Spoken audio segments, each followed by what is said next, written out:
Next, we're going to talk about a Portuguese bowline. Now, what's the purpose, especially in our case? Well, we're doing backcountry rescue, and there may come a time where we're not going to be able to carry all of the rigging equipment that we want to carry. So what the Portuguese bowline does for us is it allows us to use our primary rescue rope as the anchor, and not just a single point anchor, but a multi-point anchor.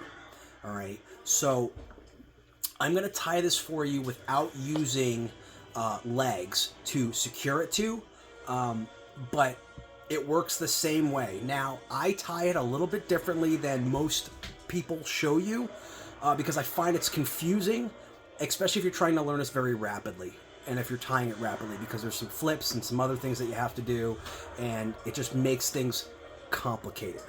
So I'm going to start this by starting to tie my regular bowline, right? So I put my loop in the rope, I pass it through. So now this is my working loop, right?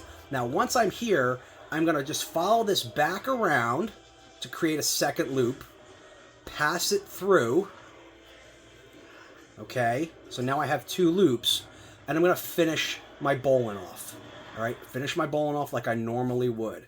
So here's my strong-sided Portuguese bowline, and what I have is two loops. And now the cool thing about these loops is that I can change the sides of this. So, this doesn't have to be perfectly symmetrical when it's attached to my legs, okay? And you can make these as big or as small as you want, depending.